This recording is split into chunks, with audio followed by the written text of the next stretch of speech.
নীল আকাশ, পাহাড়, গাছপালা, সূর্যের আলো ঝলমল করছে। এক কাকাতুয়া ছিল, যার নাম টুটি। টুটি উড়ে এসে একটি ডালে বসল। তার রঙিন পালকগুলো সূর্যের আলোয় ঝলমল করছে। সে প্রতিদিন সকালবেলা পাহাড়ের চূড়ায় গিয়ে গান গাইত। পুরো জঙ্গল তার গান শুনে আনন্দে ভরে উঠত। পাখি, খরগোশ, হরিণরা হাসছে ও টুটির গান শুনছে।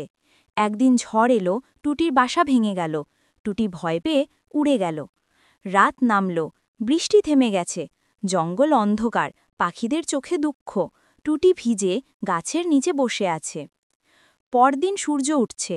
টুটি ধীরে ধীরে ডানা মেলে। সবাই ভাবল টুটি হারিয়ে গেছে, কিন্তু না। সকালে সূর্য উঠতেই টুটি আবার গান গাইতে শুরু করল। ফুল, গাছ, প্রাণীরা খুশি হয়ে নাচতে লাগল। তার সাহস দেখে সবাই শিখল, যত ঝড়ই আসুক, আত্মবিশ্বাস ও আশা হারাতে নেই।